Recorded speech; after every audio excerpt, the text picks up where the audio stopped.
अध्याय 1165 पुराने परिचित।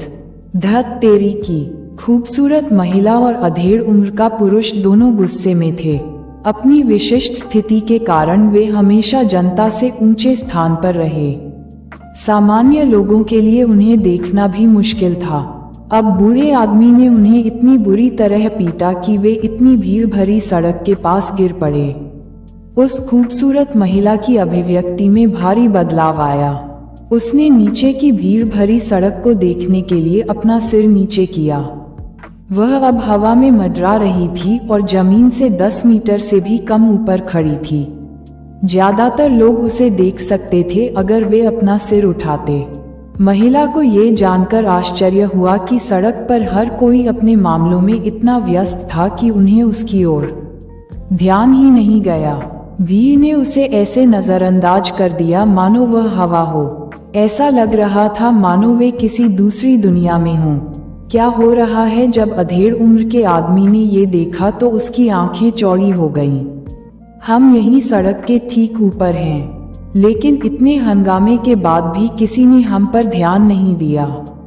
उसने क्या किया? वह खूबसूरत महिला अवाक रह गई। वह जानती थी कि पैदल चलने वाले न तो बहरे थे और न ही अंधे। एकमात्र संभावित स्पष्टीकरण ये था कि अंधे बूढ़े व्यक्ति ने अस्थायी रूप से उनकी सुनने और देखने की क्षमता को बंद करने के लिए कुछ शक्तिशाली कौशल का उपयोग किया था। यही कारण था कि भीड़ ने उन पर ध्यान नहीं दिया। क्या अविश्वसनीय कौशल है! उसने एक गहरी सांस ली और उसे एहसास हुआ कि वह एक अविश्वसनीय रूप से दुर्जेय विशेषज्ञ से मिली थी। आप उन युवाओं के बुजुर्ग हैं ना? बूढ़े व्यक्ति ने वहां खड़े होकर उदासीनता से पूछा। खूबसूरत महिला और अधेड़ उम्र के पुरुष ने कुछ झिझक के बाद आखिरकार जवाब दिया। मैं स्वॉर्ड मार्क्विस मैंशन का ऊपरी बुजुर्ग यूबी हूँ। मैं स्वॉर्ड मार्क्विस मैंशन का वीरांशु स्वॉर्ड मार्क्विस हूँ। आपसे मिलकर अच्छा लगा। तो आप में से एक अपर एल्डर है और दूसरा स्वॉर्ड मार्क्विस है। अंधा बूढ़ा मुस्कुराया। उसने यूबी की ओर इशारा किया और कहा कि आप स्वॉर्ड मार्क्विस मैंशन के मेरे पुराने दोस्त की तरह दिखते हैं। क्या आप उसे जानते हैं? क्या मैं उसका नाम जान सकता हूँ? यूबी ने पूछा। अंधे बूढ़े मेघना ने उत्तर दिया। मेघना यूबी स्तब्ध रह गई और उसकी आंखों की पुतलियां पर आतंक की झलक दिखाई दी। वह मेरी परदादी थी जिनका 2000 साल पहले निधन हो गया था। वरिष्ठ, क्या आप वास्तव में उनकी पुरानी दोस्त हैं? यूबी और वीरांशु में भावनाएं बेतहाशा बढ़ गईं। मेघना स्वॉर्ड मार्क्विस मैंशन के इतिहास में सबसे शक्तिशाली शख्सियतों में से एक थी। वह स्वॉर्ड मार्क्विस मैंशन के अविश्वसनीय संस्थापक बिपिन से भी परिचित थीं। जब वह गायब हो गए तो मेघना ने स्वॉर्ड मार्क्विस मैंशन का प्रबंधन अपने दम पर किया था। यद्यपि वह शालीनता से प्रतिभाशाली थी, यांग शून्य क्षेत्र की चोटी ही वह हासिल कर सकी थी क्योंकि वह सेंट क्षेत्र तक नहीं पहुंची थी।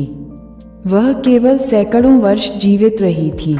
उसकी मृत्यु को 2000 वर्ष से अधिक हो गए थे। लेकिन इस अंधे बूढ़े ने अपना परिचय मेघना के पुराने परिचित के रूप में दिया था।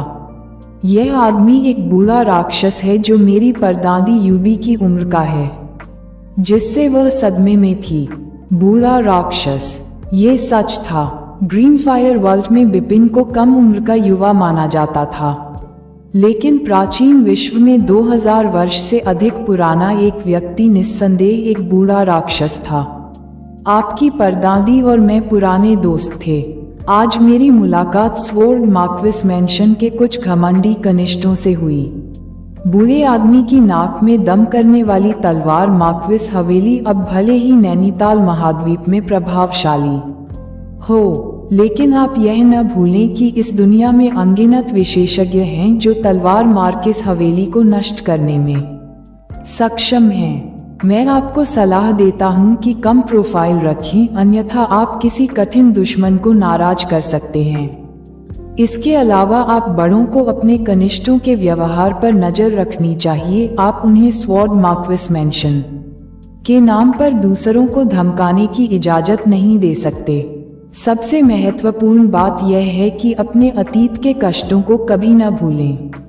यह मत भूलिए कि स्वॉर्ड मार्क्विस मैंशन एक समय कमजोर था। आज इसका प्रभाव और प्रतिष्ठा इसकी सभी पिछली कठिनाइयों के कारण है। स्वॉर्ड मार्क्विस मैंशन के हम सदस्य आपकी बातों को ध्यान में रखेंगे। यूबी ने सम्मानपूर्वक उत्तर दिया। खैर यह काफी है। वे शब्द अभी दिमाग में आए। अंधे बूढ़े ने अपना हाथ लहराया। इसके अलावा मेरे पास तलवारबाजी का एक मैनुअल है। अब यह आपका है। आप इसका उपयोग कैसे करें इस पर चर्चा कर सकते हैं। उसने एक टोकन फेंका और फिर गायब हो गया। यूबी और वीरांशु ने असमंजस में एक दूसरे को देखा। ऊपरी बुजुर्ग में कौन था? वह वीरांशु ने भौहें चढ़ाते हुए पूछा। मुझे नहीं पता कि यूबी ने अपना सिर हिलाया। वह एक अच्छे इंसान की तरह दिखता है जो स्वॉर्ड मार्क्विस मैंशन के प्रति कोई दुर्भावना नहीं रखता है। इसके अलावा उसने हमारे लिए एक मैनुअल छोड़ा है। उसके शब्द और कार्य हमारी वर्तमान स्थिति के प्रति उसके असंतोष को दर्शाते हैं। ऐसा लगता है कि वह हमसे निराश है। क्या वह वास्तव में मेरा है? परदादी का परिचित शायद, लेकिन उन्होंने मुझे याद दिलाया कि हाल के वर्षों में नैनीताल महाद्वीप में हमारे बढ़ते प्रभाव ने कई ताकतों का ध्यान आकर्षित किया है। इसके अलावा ये सच है कि हमारे जूनियर तेजी से अनियंत्रित हो रहे हैं। अधेड़ उम्र के व्यक्ति ने कहा। हमारे एक कुल के व्यक्ति ने हाल ही में एक महिला की खातिर देवभूति के एक गुट को उसके आदमियों के साथ मार डाला था, लेकिन हमारे बुजुर्गों ने इस ओर से आंखें मूंद लीं। हमारी प्रतिभाओं में से एक ने अर्थी ड्रैगन सूची में उच्च रैंकिंग वाली एक प्रतिभा की हत्या कर दी। आखिर वे क्या कर रहे हैं? इससे पहले कि यूबी ने तिरस्कारपूर्ण स्वर में पूछा, आपने इसे क्यों नहीं उठाया? उसकी आंखें बहुत तेज हो गईं। मुझे कुछ दिन पहले ही पता चला कि स्वॉर्ड मार्क्विस मैंशन सतह पर मजबूत और एकजुट दिखता है, लेकिन यह अपने अपने फायदे के लिए लड़ने वाले कई गुटों में बंट गया है। हालांकि मैं स्वॉर्ड मार्क्विस हूँ, लेकिन मैं अपने दम पर इस स्थिति को बदलने में असमर्थ हूँ। आखिरकार मुझे ही इन कुलों को संतुलित करना है। उन बेकार मूर्खों। यूबी की आवाज बहुत ठंडी थी कि बुजुर्ग सही कह रहे हैं। हम इतने लंबे समय से सहज हैं कि हम में से कई लोग भूल गए हैं कि हमने मजबूत बनने के लिए कैसे संघर्ष किया था। ऐसा लगता है कि हमें अपने कृत्य को साफ करना शुरू कर देना चाहिए। यह उन बुजुर्गों के लिए 1 या 2 सबक सीखने का समय है। मैं खुद इसे हासिल करने के लिए बहुत कमजोर हूँ, लेकिन आपके समर्थन से यह संभव है, वीरांशु ने उत्तर दिया। अध्याय 1166 तलवार मंडप। तो फिर बस इसके लिए आगे बढ़ें। हम अपनी वर्तमान स्थिति का श्रेय अपने महान पूर्वज को देते हैं। उनके बिना स्वॉर्ड मार्क्विस मैंशन बहुत पहले ही नष्ट हो गया होता। उन्होंने हमारे लिए नींव रखने की बहुत कोशिश की थी। हम उन कीटों को उनके प्रयासों को बर्बाद नहीं करने दे सकते। यूबी ने अपने हाथ भींच लिए। उसकी आंखें दृढ़ निश्चय के साथ चमक रही थीं। ओह ठीक है। बुजुर्ग ने हमारे लिए एक मैनुअल छोड़ा था। वह अपने हाथ में मौजूद टोकन को देखती रही। उसने अपनी चेतना को टोकन में प्रवेश करने दिया। फिर अचानक उसकी आंखें खुल गईं। भयानक, कितनी भयानक तलवारबाजी है। क्या आपका मतलब उस मैनुअल से है जो बुजुर्ग ने हमें दिया था? वह ऐसी भयानक तलवारबाजी जानता है और ऐसे अद्भुत कौशल का उपयोग करता है। वह कौन है? वह परदादी का पुराना परिचित नहीं हो सकता। उसकी परदादी केवल यांग शून्य क्षेत्र के शिखर पर पहुंची थी और उन्होंने किसी भी उच्च पदस्थ व्यक्ति से मित्रता नहीं की थी। फिर भी उस अंधे बूढ़े व्यक्ति ने खुद को उनका पुराना मित्र बताया था। अगर वह परदादी को जानता था तो वह 2000 साल बाद ही क्यों लौटा? इसके अलावा अगर वह सिर्फ एक दोस्त था तो उसके पास स्वॉर्ड मार्क्विस मैंशन की परवाह करने का कोई कारण नहीं था। वह पहले बहुत निराश हो चुका था। वह मेरी परदादी का पुराना परिचित नहीं है। मुझे लगता है कि उसका स्वॉर्ड मार्क्विस मेंशन से करीबी संबंध है। शायद वह हमारे पूर्वजों में से एक है। हमारे पूर्वज। यूबी स्तब्ध रह गया। क्या वह हमारे पितामह हैं? उनके संस्थापक स्वॉर्ड मार्क्विस हवेली के इतिहास में एक किंवदंती थे। हाँ, वह वही है। निस्संदेह वह हमारे पितामह, यूबी ने कहा। उत्साह। हमारे पितृपुरुष का गायब होना उस समय एक रहस्य था। कुछ लोगों ने सुझाव दिया कि वह मरे नहीं बल्कि उच्च साधना के लिए एक विशाल दुनिया में चले गए। वह उस दुनिया से लौट आए होंगे। हमारे आंतरिक भ्रष्टाचार को देखने के बाद वह हमें सबक सिखाने के लिए आए। उनका इरादा हमें प्रबुद्ध करने का था। पितृपुरुष। वह हमारे पितृपुरुष हैं। यूबी रोमांचित थी। उसे शांत होने में थोड़ा समय लगा और उसने टोकन को कसकर पकड़ लिया। अब से इस टोकन के अंदर की तलवारबाजी स्वॉर्ड मार्क्विस हवेली में सबसे कीमती खजाना है। केवल सबसे प्रतिभाशाली ही इसे सीखने के लिए योग्य है और उसे इसे कभी भी दूसरों को नहीं देने की शपथ लेनी होगी। जो कोई भी शपथ तोड़ेगा उसे देशद्रोही के रूप में निपटा दिया जाएगा। शून्य में पुनः प्रकट होने के बाद बिपिन अपने स्वरूप में लौट आए। उन्होंने धीरे धीरे कदम उठाए, लेकिन प्रत्येक कदम की दूरी हजारों मील थी।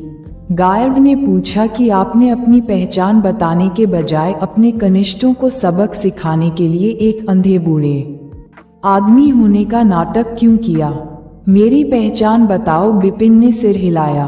नैनीताल महाद्वीप में कदम रखने से पहले उन्होंने स्वॉर्ड मार्क्विस मेंशन के अपने कनिष्ठों के साथ फिर से जुड़ने का इरादा किया था।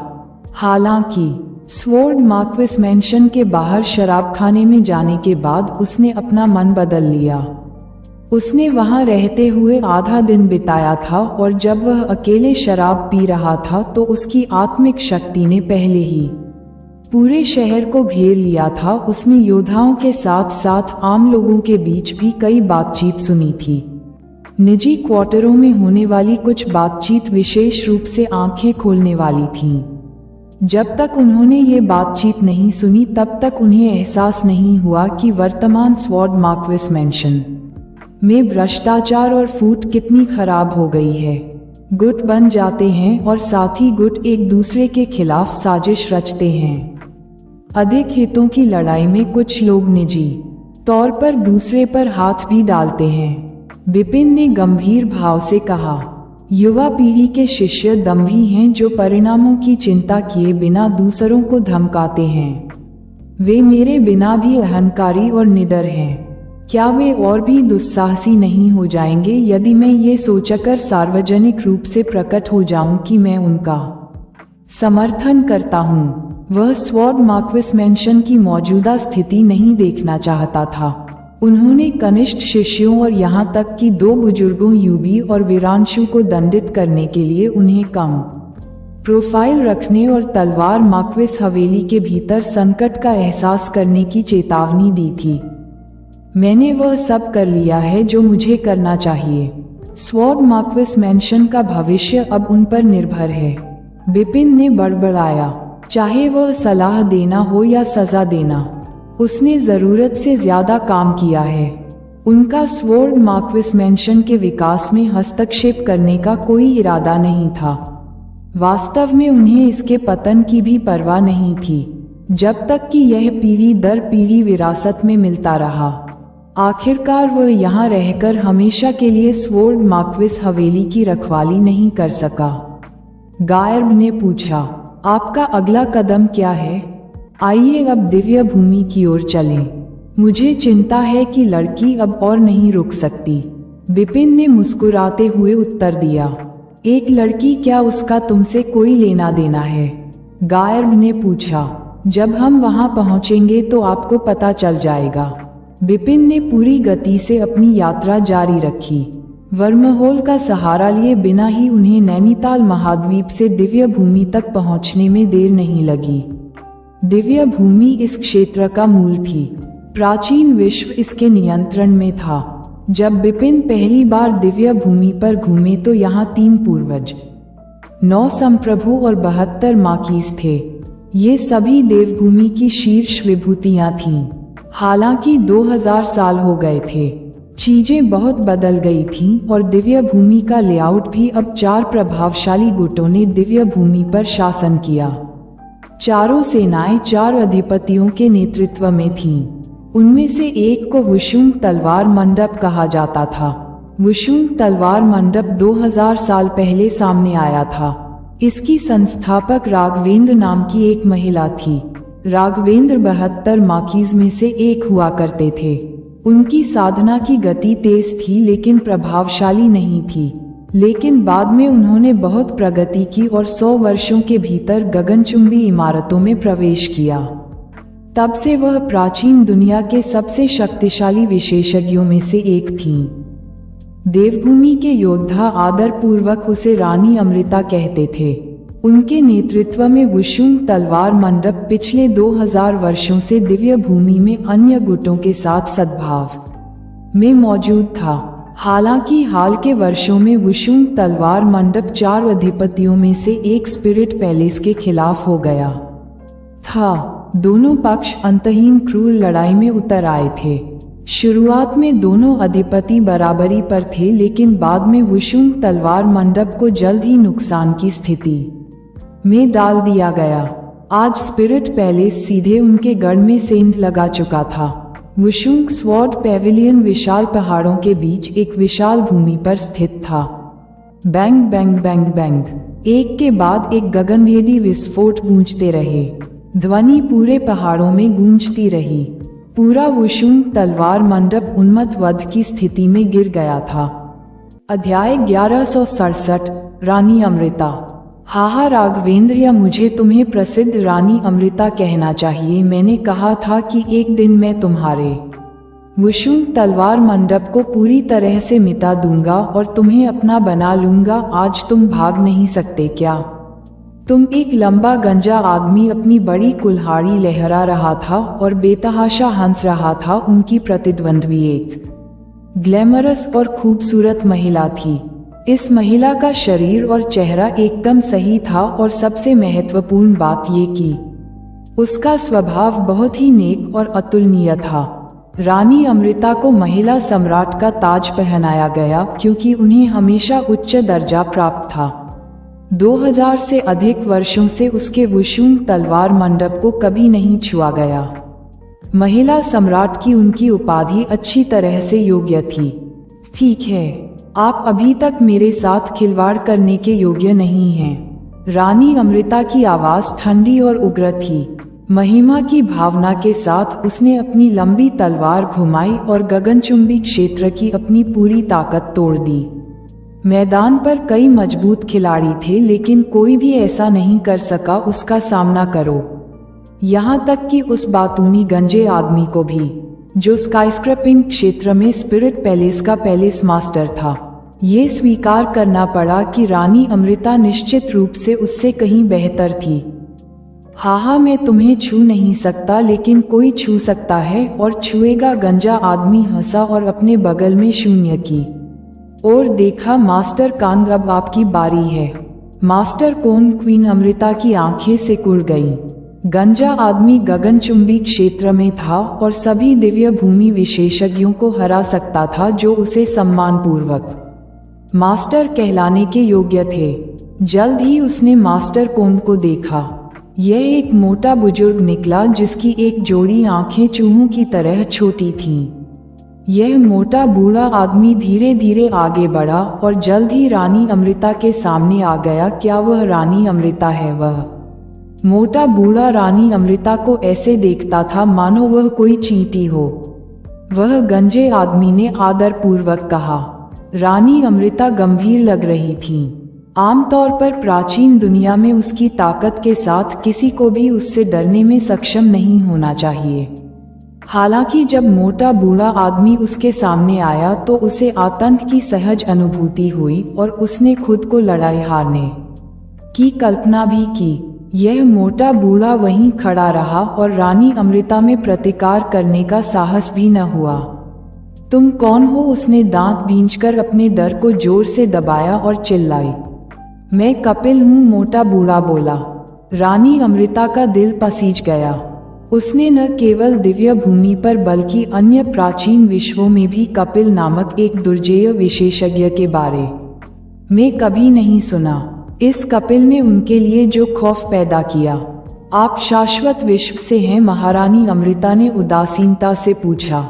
तुम बेवकूफ नहीं हो। मोटा बूढ़ा आदमी मुस्कुराया और स्वीकार किया कि मैंने सुना है कि आप कई वर्षों से प्राचीन विश्व के टोकन एकत्र कर रहे हैं। आप अनंत दुनिया में जाना चाहते हैं। इसके अलावा मैंने स्पिरिट पैलेस के प्लेस मास्टर से भी सुना है कि आपके पास एक मास्टर है। आपके वुशुंग तलवार मंडप का नाम उन्हीं के नाम पर रखा गया है। ऐसा कहा जाता है कि आपका गुरु 2000 साल से भी अधिक समय पहले प्राचीन विश्व टोकन द्वारा शाश्वत विश्व में गया था। यदि मैं सही हूं तो आप अपने गुरु को खोजने के लिए अनंत लोक में जाना चाहते हैं। सही है। हाहा, क्या अच्छा प्रशिक्षु है। दुर्भाग्य से आप शाश्वत विश्व को गलत समझते हैं। आपका स्वामी प्राचीन विश्व में कोई हो सकता है, लेकिन एक बार जब वह शाश्वत विश्व में पहुंच जाएगा तो उसे पता चलेगा कि वह सिर्फ एक तिलचट्टा है। शाश्वत विश्व में उससे भी अधिक शक्तिशाली लोग हैं। वह शाश्वत विश्व में चला गया अकेला, और मुझे डर है कि वह बहुत पहले ही मर गया होगा। ये सुनकर रानी अमृता ने दांत भींच लिए और अपना क्रोध दबा लिया।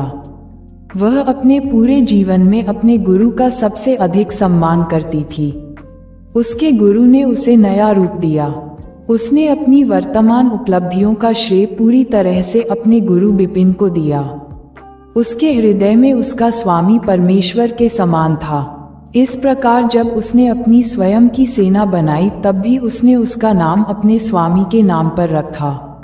हाल के वर्षों में जैसे ही फर्मामेंट टेरिटरी फेस्ट फिर से खुलने वाला था, उसने अपने स्वामी की गति के साथ बने रहने के लिए उत्सुकता से प्राचीन विश्व टोकन एकत्र कर लिए थे।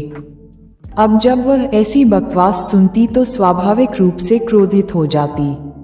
इस समय कपिल एक बार फिर बोला, चूंकि तुम सच में अनंत लोक में जाना चाहते हो तो मैं तुम्हारी मदद कर सकता हूँ। आज से तुम मेरे साथ रहोगे और मेरी सेवा करोगे। यदि तुम अच्छा काम करोगे तो मेरे ठीक होने पर मैं तुम्हें अनंत लोक में ले जाऊंगा, और यहाँ तक कि अपने गुरु को भी ढूंढूं कि इसके बारे में क्या ख्याल है।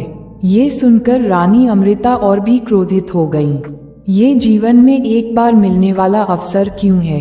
क्या आप अनिच्छुक हैं? कपिल ने मुस्कुराते हुए कहा। Master Kong the spirit palace master ने भौहें चढ़ा दी। वह भी रानी अमृता जैसी महिला की चाहत रखता था। उस जैसी अद्वितीय स्त्री को संसार में कौन जीतना नहीं चाहता था। क्या आपको इस बात से दिक्कत है कि कपिल ने स्पिरिट पैलेस मास्टर की तरफ तिरछी नजर से देखा। नहीं, मैं नहीं जानता। स्पिरिट पैलेस मास्टर ने डरते हुए अपना सिर हिलाया। ठीक है, तुम बस मेरे आदेशों का पालन करो और समय पर तैयारी करो ताकि मैं जल्दी से ठीक हो जाऊं। मुझे वह सब कुछ मिलेगा जो तुम चाहते हो, लेकिन अगर तुम मेरी मदद नहीं कर सकते तो तुम्हें मरना होगा, या तो तुम्हें मरना होगा। कपिल ने डांटा। हाँ, मेरे स्वामी स्पिरिट पैलेस मास्टर ने इस डर से सिर हिलाया कि मास्टर कोंग नाखुश होगा। वह स्पष्ट रूप से जानता था कि यह मास्टर कान गंभीर रूप से घायल होने और अपनी सामान्य ताकत से कम होने के बावजूद भी उसे चींटी की तरह मार सकता है। रानी अमृता, मैं इतना धैर्यवान नहीं हूं कि क्या आप वास्तव में इस अवसर को खो देना चाहती हैं? कपिल ने उसे एक बार और देखा।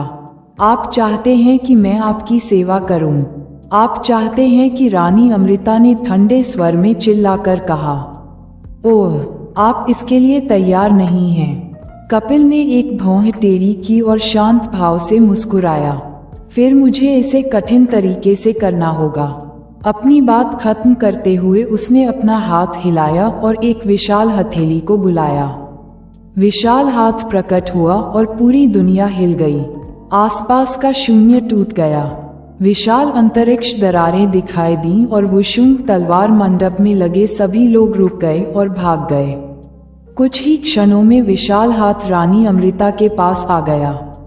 अध्याय 1168, मैं उसका स्वामी हूँ। रानी अमृता के दांत भींच गए थे और उसका शरीर कांप रहा था। उस विशाल हाथ को अपनी ओर आते देखकर वह उसका विरोध करना चाहती थी, लेकिन उसने खुद को हिलने डुलने में असमर्थ पाया। क्या यही अंत है? महारानी अमृता ने हताश भाव दिखाते हुए बुदबुदाया। अचानक भागती हुई विशाल हथेली गायब हो गई। बिना किसी संकेत के वह शून्य में लुप्त हो गया। हथेली में निहित जबरदस्त शक्ति बिना किसी निशान के गायब हो गई। वह हतप्रभ लग रही थी। वहां मौजूद हर कोई हैरान नजर आया। दूसरी ओर विशाल ताड़ के मालिक कपिल के चेहरे से सारा रंग उड़ चुका था। कौन है? कपिल ने उत्तर दिया और उसकी आवाज बहुत देर तक स्वर्ग और पृथ्वी पर गूंजती रही। उसी समय दूर आकाश में एक लाल वस्त्रधारी आकृति प्रकट हुई और धीरे धीरे कपिल के पास आ रही थी। हालांकि वह धीमा था, फिर भी वह युद्ध के मैदान के केंद्र में पहुंचने के लिए केवल 2 कदम चलकर एक लंबा सफर तय कर चुका था। आकृति रुक गई। यह एक युवक की आकृति थी जो एक लंबी तलवार लिए हुए था। जैसे ही उसने अपनी आस्तीनें लहराईं, पूरी दुनिया पूरी तरह से शांत हो गई। उस शख्स को देखकर कपिल ने तिरछी नजर डाली और ठंडी नजर डाली। रानी अमृता ने अविश्वास से उस व्यक्ति को देखा। आप कौन हैं? कपिल ने धीमी आवाज में पूछा। मैं विपिन, मंद मंद मुस्कुरा रहा था। तुमने मेरा जिक्र ही नहीं किया। आपका जिक्र करते हुए कपिल कुछ सोच विचार कर रुक गए, इससे पहले कि उन्हें एहसास हुआ कि आप रानी अमृता के गुरु हैं। हाँ, मैं उसका मालिक हूँ। जहाँ तक नाम का सवाल है तो ये विपिन है। मुझे आश्चर्य है कि क्या आपने इसके बारे में सुना है? विपिन शांत रहा। एक कनिष्ठ जो अभी 2000 वर्ष से भी अधिक समय से जीवित है। मैं तुम्हें कैसे जानूंगा? कपिल ने मन ही मन तिरस्कार से भर कर कहा। जब विपिन ने चुपचाप अपने हमले को रद्द कर दिया तो उसने सोचा कि वह बहुत मजबूत हो सकता है और शायद शाश्वत लोक में पहुंच गया है। जब उसे पता चला कि विपिन कौन है तो उसने उस पर ध्यान देने की जहमत नहीं उठाई। वह केवल 2000 वर्षों से अनंत संसार में है। इतने कम समय में, भले ही वह कुछ हद तक प्रतिभाशाली हो, वह किस स्तर तक पहुंच सकता है? एक दिव्य क्षेत्र का विशेषज्ञ सबसे अच्छा है जो वह हो सकता है। कपिल ने मन ही मन सोचा। वह एक शाश्वत क्षेत्र था और सर्वश्रेष्ठ लोगों में से एक था। पूरी दुनिया में केवल कुछ शीर्ष दाव मास्टर ही उसके ध्यान के योग्य थे। ऐसा हर दिन नहीं होता था कि आपको दाव मास्टर देखने को मिले। 2000 वर्षों तक अनंत संसार में रहते हुए वह दाव मास्टर कैसे बन सका? वह कैसे हो सकता है? स्वाभाविक रूप से कपिल ने विपिन पर ध्यान नहीं दिया। ये प्राचीन विश्व फर्मामेंट टेरिटरी से संबंधित है जहां मैं प्रसिद्ध हूँ। हर शाश्वत क्षेत्र को अब तक मेरा नाम पता होना चाहिए। हालांकि अगर कपिल मुझे नहीं जानता है तो इसका मतलब है कि वह फर्मामेंट टेरिटरी से नहीं आया है। विपिन ने अपनी पीठ के पीछे अपने हाथ जोड़ लिए हैं, बल्कि अजीब लग रहा है। प्राचीन विश्व में आने के बाद उसने कपिल के रडा पर बने रहने के लिए जानबूझकर अपनी आभा छिपा ली थी और मौजूदा हालात को देखते हुए वाकई कपिल ने उन्हें गंभीरता से नहीं लिया। विपिन, मैं आपकी शिष्या को अपनी दासी के रूप में चाहता हूँ और उसे अनंत दुनिया में ले जाना चाहता हूँ। आपको इससे कोई दिक्कत नहीं है, क्या आप नहीं हैं? कपिल ने विपिन की ओर देखा और अपनी सारी शाश्वत आभा विपिन पर डाल दी। विपिन को समझ नहीं आ रहा था कि रोए या हंसे। एक शाश्वत क्षेत्र ने अपनी आभा से उस पर दबाव बनाने की कोशिश की। दुनिया में ऐसे बहुत से लोग हैं जो अज्ञानी हैं। आप उनमें से एक हैं। विपिन मुस्कुराया और बोला, आप मेरे शिष्य को प्राचीन दुनिया में ले जाना चाहते हैं। मुझे निश्चित रूप से इससे कोई समस्या नहीं है, लेकिन मेरी एक शर्त है। कपिल ने क्या हालत समझी कि विपिन उसकी शाश्वत आभा से पूरी तरह अभिभूत हो गया है। अनंत विश्व में तुम्हें लौटना होगा, विपिन ने चिढ़ाया। कपिल दंग रह गए। तुम आग के साथ खेल रहे हो बच्चे। जैसे ही उसने काम पूरा किया, कपिल दूर से विपिन को थपथपाने के लिए बढ़ा। इस आघात ने इस प्राचीन विश्व के नाजुक शून्य को चकनाचूर कर दिया। ऐसा लगा कि पूरी दुनिया टुकड़ों में बंट गई है। यह एक ऐसा दृश्य था जो दुनिया को हिला सकता था। इस दृश्य ने वुशुंग तलवार मंडप और स्पिरिट पैलेस दोनों के योद्धाओं के दिलों में डर पैदा कर दिया। ईश्वर, यही वह शक्ति है जो ईश्वर के पास है। क्या भगवान सचमुच हमारे वुशुंग तलवार मंडप को नष्ट करना चाहते हैं? वुशुंग तलवार मंडप योद्धा गुर्राए। रानी अमृता घबरा गई और चिंतित हो गई। कपिल हत्या के इरादे से भरा हुआ था। हालांकि वह गंभीर रूप से घायल हो गया था और अपनी ताकत का 1% भी नहीं खेल सका। हालांकि भले ही उसकी 1% शक्ति एक सामान्य दिव्य क्षेत्र विशेषज्ञ को मारने के लिए पर्याप्त थी। अचानक भनभनाहट, एक हवा का झोंका गुजर गया। ढही हुई और बर्बाद दुनिया तुरंत ठीक हो गई। कपिल का आघात बिना किसी निशान के चुपचाप नष्ट हो गया, जिसे देखकर कपिल दंग रह गए। विपिन ने ठंडी नजर से देखा। विपिन की ठंडी आंखों ने कपिल को अचंभित कर दिया। वह वहीं पर जम गया। उसके रोंगटे एकदम से खड़े हो गए। मैं कपिल ने मुंह खोला, लेकिन एक शब्द भी नहीं बोल सके। अभूतपूर्व भय ने उसके दिल को छीन लिया। केवल इसी क्षण उसे पता चला कि उसके सामने कौन खड़ा है। दाव मास्टर। क्या ये दाव मास्टर है? कपिल की आंखें फैल गईं। मरना। विपिन ने एक सांस ली और एक तलवार का सार बना। हालांकि यह छोटा लग रहा था, इसने कपिल को बहुत भयभीत कर दिया। उसने गुर्राते हुए कहा, हिम्मत मत करना। मेरे गुरु दाव मास्टर ब्लड टस्क हैं। मैं दाव मास्टर ब्लड टस्क का शिष्य हूँ। ओह! विपिन ने भौहें सिकोड़ लीं और कपिल की ओर बढ़ा हुआ अभौतिक तलवार सार शून्य में रुक गया। कपिल ने निगल लिया और घबराकर उस अभौतिक तलवार सार को देखा। फिर तुरंत उसने एक टोकन को कुचल दिया। जैसे ही टोकन टूटा तो एक वर्णक्रमीय छवि, जो पूरी तरह से चेतना द्वारा निर्मित थी, दुनिया में प्रकट हुई। इस चेतना वर्णक्रमीय छवि ने एक लाल बालों वाले बुजुर्ग की उपस्थिति का निर्माण किया, जो एक प्रकार का दुष्ट लग रहा था। मुझे आश्चर्य है कि कौन सा दाव मास्टर मेरे शिष्य को मारना चाहता है। दाव मास्टर ब्लड टस्क उससे मिलना चाहता है। धन्यवाद मास्टर। दाव मास्टर ब्लड टस्क ने राहत महसूस की और सम्मानपूर्वक झुक गए। फिर उनकी चेतना की वर्णक्रमीय छवि शून्य में गायब हो गई। विपिन ने उस दिशा में देखा जहां दाव मास्टर ब्लड टस्क गायब हो गया था। दाव मास्टर ब्लड टस्क को यह नहीं पता था कि भले ही विपिन ने उसे छोड़ दिया हो, इसका मतलब यह नहीं है कि अन्य लोग ऐसा नहीं करेंगे, रोक सके। यह एक वास्तविक भगवान को देखने जैसा था। वास्तव में अपनी ताकत के साथ लाल बालों वाले ठंडे बुजुर्ग ने प्राचीन दुनिया में भगवान जैसा स्थान हासिल कर लिया था। मालिक। कपिल बहुत खुश हुए और अपना आत्मविश्वास दोबारा हासिल करना शुरू कर दिया। तो क्या हुआ? अगर आप दाव मास्टर हैं तो मेरे गुरु शाश्वत दुनिया के प्रसिद्ध दाव मास्टर ब्लड टस्क हैं। कपिल ने अपने दिल में विपिन का तिरस्कार किया। दाव मास्टर ब्लड टस्क। विपिन अजीब तरह से मुस्कुराए। उसने दाव मास्टर ब्लड टस्क के बारे में सुना था। वह रैंक 2 के शिखर पर एक दाव मास्टर था और वास्तव में शून्य महाद्वीप पर भी एक मजबूत विशेषज्ञ था।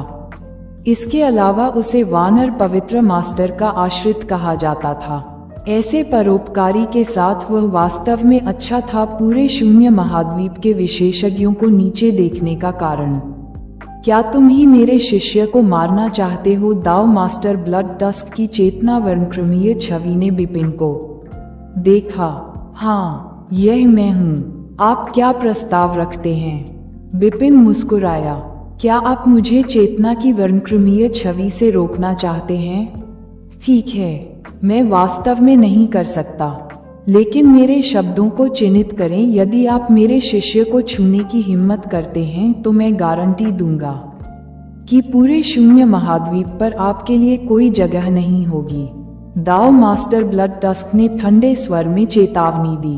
ओह, बिपिन ने भौहें सिकोड़ी और हंसे, आप वास्तव में बात कर सकते हैं, लेकिन मुझे नहीं पता कि इतना आत्मविश्वास कहाँ से आया, क्योंकि ऐप होली मास्टर आपका समर्थन कर रहे हैं। क्या आप जानते हैं वानर पवित्र गुरु दाओ मास्टर ब्लड टस्क ने तुरंत भौहें चढ़ा ली। ऐप होली मास्टर शून्य महाद्वीप का पूर्ण अधिपति और 4 बड़े देशों के उत्तरी सागर साम्राज्य का राजा था। शून्य महाद्वीप पर उसके पास ताकत और प्रभाव दोनों था। लगभग किसी ने भी उसके साथ खिलवाड़ करने की हिम्मत नहीं की। लेकिन अब वह लाल रंग का वस्त्रधारी युवक, जो जानता था कि ऐप होली मास्टर उसका समर्थन कर रहा है, फिर भी आश्वस्त दिख रहा था, मानो उसने ऐप होली मास्टर को गंभीरता से नहीं लिया हो। बच्चे, तुम कौन हो? दाओ मास्टर ब्लड टस्क ने बिपिन की ओर देखा। मैं प्राचीन विश्व का एक साधारण व्यक्ति हूँ। मैंने लगभग 2000 साल पहले ही शाश्वत विश्व में प्रवेश किया है। जहाँ तक मेरे नाम की बात है तो मुझे डर है कि यह आपको परेशान करेगा। बिपिन मुस्कुराया। मुझे परेशान करो। दाओ मास्टर ब्लड टस्क तिरस्कारपूर्ण था। मास्टर, इस व्यक्ति को बिपिन कहा जाता है और वह केवल 2000 वर्षों से शाश्वत दुनिया में है। मुझे नहीं पता कि वह दाओ मास्टर कैसे बन गया, कपिल ने कहा। हालांकि कपिल दाओ मास्टर ब्लड टस्क की चेतना की वर्णक्रमीय छवि सुनकर मौके पर ही जम गई। उसका मूल रूप से ठंडा चेहरा उसकी आंखों में डर के साथ हैरान चेहरे में बदल गया। क्या है उसका नाम? फिर से दाओ मास्टर ब्लड टस्क के दांत डर से किटकिटाने लगे। उसका नाम बिपिन है। क्या बात है? कपिल संशय में थे। ये सुनकर कि कपिल ने दाओ मास्टर ब्लड टस्क की पुष्टि की, आश्चर्यचकित और स्तब्ध रह गए। बिपिन, शून्य महाद्वीप की शीर्ष शक्तियों में से कितने लोग बिपिन को नहीं जानते थे। हालांकि उसने उसे कभी नहीं देखा था, लेकिन उसने बिपिन को ऐप होली मास्टर और कई अन्य दाओ मास्टर से कई बार सुना था। वानर होली मास्टर की नज़र में वह वास्तव में एक सिरदर्द और एक राक्षस था, और अब उसने राक्षस से कहा कि वह उसे शून्य महाद्वीप पर कोई जगह नहीं छोड़ेगा। क्या उसने सच में ऐसा कहा था? मास्टर बिपिन, दाओ मास्टर ब्लड टस्क फिर बोले, लेकिन इस बार उनकी आवाज कांप उठी। उनके शब्दों से पूरे युद्ध क्षेत्र में अफरा तफरी मच गई और कपिल एकदम सन्न रह गए। मालिक, उनके गुरु दाओ मास्टर ब्लड टस्क ने वास्तव में उनका नाम सुनकर उन्हें मास्टर कहा था। क्या आपने प्रतिद्वंद्वी को मास्टर तभी नहीं कहा जब प्रतिद्वंद्वी इतना मजबूत हो कि उससे उलझना संभव न हो? क्या ऐसा हो सकता है कि यह बिपिन, जो केवल 2000 वर्षों से अनंत दुनिया में था, उसने अपने गुरु दाओ मास्टर ब्लड टस्क को डरा दिया हो? मून क्वीन मीता के साथ साथ वुशुंग तलवार मंडप के कई शिष्य दंग रह गए। हालांकि वे नहीं जानते थे कि दाओ मास्टर ब्लड टस्क कितना शक्तिशाली है। वे जानते थे कि कपिल पहले से ही दुर्जेय था और उसका स्वामी और भी अधिक शक्तिशाली होना चाहिए। लेकिन वही दाओ मास्टर ब्लड टस्क वास्तव में बिपिन का नाम सुनकर बहुत डर गया। 2000 साल में बिपिन को क्या क्या झेलना पड़ा, वह किस स्तर पर पहुंच गया था। दाओ मास्टर ब्लड टस्क, बिपिन बोले और आवाज अभी भी धीमी थी। मैं आपके शिष्य की जान ले लूंगा। कोई बात नहीं, दाओ मास्टर ब्लड टस्क ने उत्तर दिया। इस लानत बात ने वास्तव में आपको आहत किया है। वह मरने का हकदार है, भले ही आप ऐसा न करें। जब हम शाश्वत दुनिया में लौटेंगे तो मैं व्यक्तिगत रूप से उसे मार डालूंगा। मास्टर कपिल की आंखें चौड़ी हो गईं और वह हैरान दिखे। उनके गुरु हमेशा शिष्यों की तलाश में रहते थे, लेकिन अब उन्होंने उन्हें बाहर निकालने में संकोच नहीं किया। जाहिर तौर पर उनके गुरु बिपिन नामक दाओ मास्टर से भयभीत थे। बिपिन ने तिरछी नजरें झुकाईं और शून्य में लटका हुआ अभौतिक तलवार सार एक बार फिर टूट गया। इस बार उसने सीधे कपिल के सिर में गोली मार दी, जिससे उसका जीवन नष्ट हो गया। कपिल की मौके पर ही मौत हो गई। इस दृश्य ने स्पिरिट पैलेस मास्टर को कांप दिया और हिलने की हिम्मत नहीं की। जहां तक आपकी बात है, बिपिन ने दाव मास्टर ब्लड टस्क की चेतना वर्णक्रमीय छवि को देखा और बुदबुदाया, बेहतर होगा कि आप उस स्थान पर रहें जहां आप अभी रहते हैं, और बेहतर होगा कि आप आज इसके बारे में किसी को न बताएं। मैंने पहले ही वानर पवित्र मास्टर दाव मास्टर ब्लड टस्क को इसकी सूचना दे दी है। वह भयभीत था। ओह बस, वह बिपिन ठंडा लग रहा था। हाँ बस, दाव मास्टर ब्लड टस्क ने तुरंत सिर हिलाया। ठीक है, तुम जाओ, बिपिन ने हाथ हिलाया। मास्टर, तो आज दाव मास्टर ब्लड टस्क ने ध्यान से बिपिन को देखा। मैं इसे जाने दूंगा, बिपिन ने उत्तर दिया। धन्यवाद मास्टर। दाव मास्टर ब्लड टस्क ने राहत महसूस की और सम्मानपूर्वक झुक गए। फिर उनकी चेतना की वर्णक्रमीय छवि शून्य में गायब हो गई। बिपिन ने उस दिशा में देखा जहां दाव मास्टर ब्लड टस्क गायब हो गया था। दाव मास्टर ब्लड टस्क को यह नहीं पता था कि भले ही बिपिन ने उसे छोड़ दिया हो, इसका मतलब यह नहीं है कि अन्य लोग ऐसा नहीं करेंगे। अध्याय 1170 असहाय वानर पवित्र गुरु। बिपिन के अभी भी जीवित होने की खबर एक अत्यंत गुप्त बात थी। केवल 5 पैलेस मास्टर्स को ही इसकी जानकारी थी। अब दाव मास्टर ब्लड टस्क और एप होली मास्टर को ये पता चल गया। कोई सोच सकता है कि आगे क्या होगा। पहाड़ों की गहराई में एक विशाल रक्तिम महल था। ये खून के रंग का महल था जहां दाव मास्टर ब्लड टस्क रहता था। महल के सबसे गहरे हिस्से में दाव मास्टर ब्लड टस्क बिस्तर पर झुका हुआ था।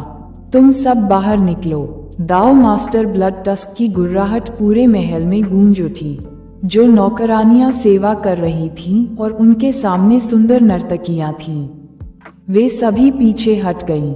दाव मास्टर ब्लड टस्क ऊपर उठ गया और भयानक लग रहा था। बेवकूफ, मुझे उसे अपने शिष्यों के रूप में स्वीकार नहीं करना चाहिए था। वह लापरवाह रहता था। अपने दुश्मनों द्वारा शिकार किए जाने के कारण वह प्राचीन दुनिया में भाग गया। मैं उसके लिए दुश्मन से छुटकारा पाने में कामयाब रहा, उसे ठीक होने और फिर वापस आने के लिए केवल कुछ समय की आवश्यकता होगी। ग्रीन फायर वर्ल्ड के लिए मुझे उम्मीद नहीं थी कि यह बेवकूफ वास्तव में बिपिन के साथ खिलवाड़ करेगा। वह बिपिन के साथ खिलवाड़ कैसे कर सकता है? यहाँ तक कि वानर पवित्र गुरु में भी उसका सामना करने की हिम्मत नहीं है।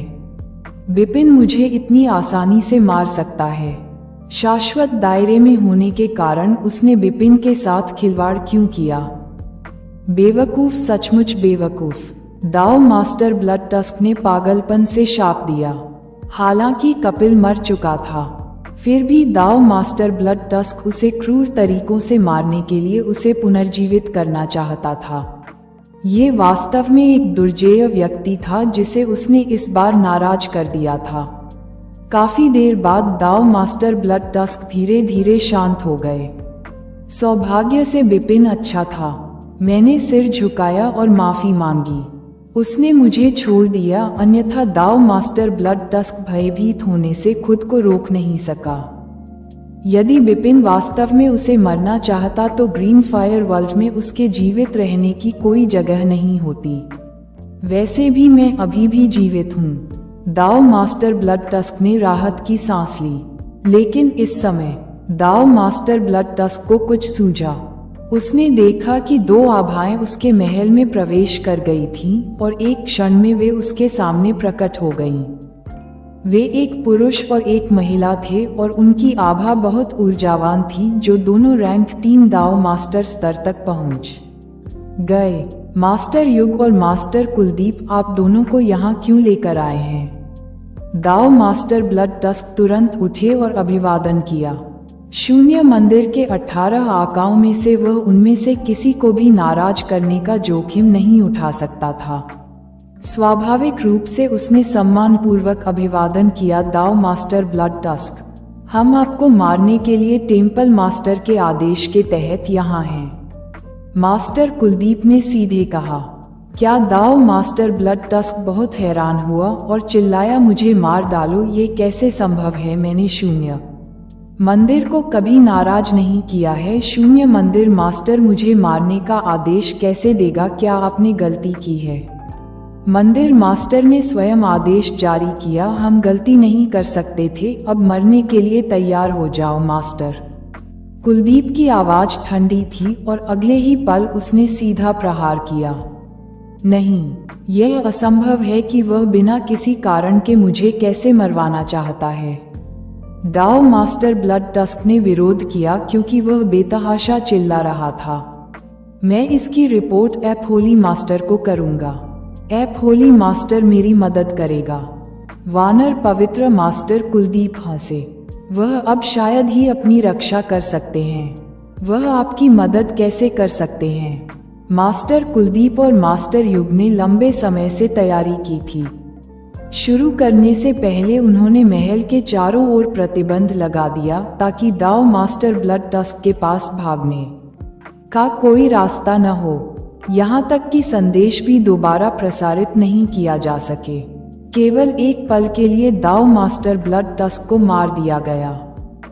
दूसरी ओर सुदूर उत्तरी सागर साम्राज्य में वानर पवित्र मास्टर गुप्त कमरे में गुप्त कौशल विकसित करने के लिए अकेले थे। अचानक एक आकृति आए और उसी समय एक अभौतिक शक्ति ने किसी भी संदेश को बाहर जाने से रोकने के लिए पूरे गुप्त कक्ष को घेर लिया था। वो शून्य मंदिर मास्टर। वानर पवित्र गुरु ने आश्चर्य से उस व्यक्ति की ओर देखा जो उसके सामने आया था। ग्रीन फायर पैलेस मास्टर्स में से एक शून्य महाद्वीप पर सर्वोच्च शून्य मंदिर मास्टर वास्तव में उनके सामने देह में प्रकट हुए शून्य मंदिर मास्टर वानर पवित्र मास्टर ने तुरंत आदरपूर्वक सलाम किया। जो आपको यहाँ लाता है?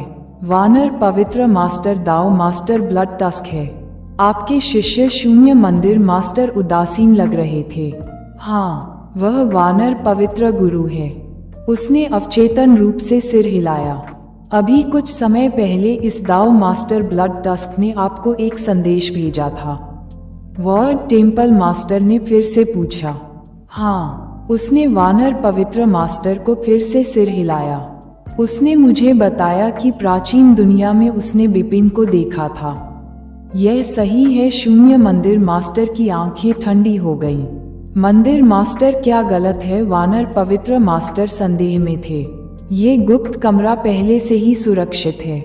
मैं आपको ये भी बता सकता हूँ कि वह पहले से ही ग्रीन फायर पैलेस मास्टर बनने में सक्षम है और उसके पास एक बड़ी क्षमता है। वह निश्चित रूप से ग्रीन फायर पैलेस लीडर बनेगा। वॉर्ड टेम्पल मास्टर ने टिप्पणी की। नेता बन बिपिन। वानर पवित्र गुरु ने आंखें चौड़ी की। एक पवित्र गुरु और ग्रीन फायर पैलेस का सदस्य होने के नाते, हालांकि वह ग्रीन फायर पैलेस में नहीं रहते थे और उन्हें तैनात नहीं रखा गया था, वह जानते थे कि ग्रीन फायर पैलेस के सभी नेता दुर्जेय थे। वह बिपिन से मिला था और उसके प्रति शत्रुता भी रखता था, लेकिन शत्रुता केवल उत्तरी सागर साम्राज्य और पूर्वी भूमि के साम्राज्य विदर्भ के बीच लड़ाई से आई थी। यह कोई व्यक्तिगत बात नहीं थी। उन्होंने बिपिन की प्रतिभा को भी स्वीकार किया जब 3 बड़े देश पूर्वी भूमि के किंगडम टैंक पर हमला करने के लिए एकजुट हुए तो बिपिन उनके बचाव में आए, लेकिन उन्होंने कभी नहीं सोचा था कि बिपिन इतने कम समय में इतने बड़े हो गए हैं। वह प्रतिभाशाली था, इसलिए जिन साम्राज्य ने हर कीमत पर उसकी हत्या करने की कोशिश की और उस हत्या में वह मर गया। वॉर्ड टेम्पल मास्टर ने कहा। डेड बट ऐप होली मास्टर ठिठक गया और उसने शून्य मंदिर मास्टर की ओर देखा। उसने अनुमान लगा लिया था कि वॉर्ड टेम्पल मास्टर व्यक्तिगत रूप से उसके पास क्यों आए थे। मुझे लगता है कि आपको पहले ही समझ लेना चाहिए कि शून्य मंदिर के मास्टर ने नीचे देखा। उनका जीवित रहना एक परम रहस्य है। यहाँ तक कि ग्रीन फायर पैलेस में भी केवल पैलेस मास्टर्स को इसके बारे में पता है। लेकिन अब आप रहस्य जान गए हैं। मैं वानर पवित्र मास्टर असहाय महसूस कर रहा था, हालांकि वह इसे कभी सीखना नहीं चाहता था। ये दाओ मास्टर ब्लड टस्क ही था जिसने उसे ये रहस्य बताया था। दाव मास्टर ब्लड टस्क को मार दिया गया है।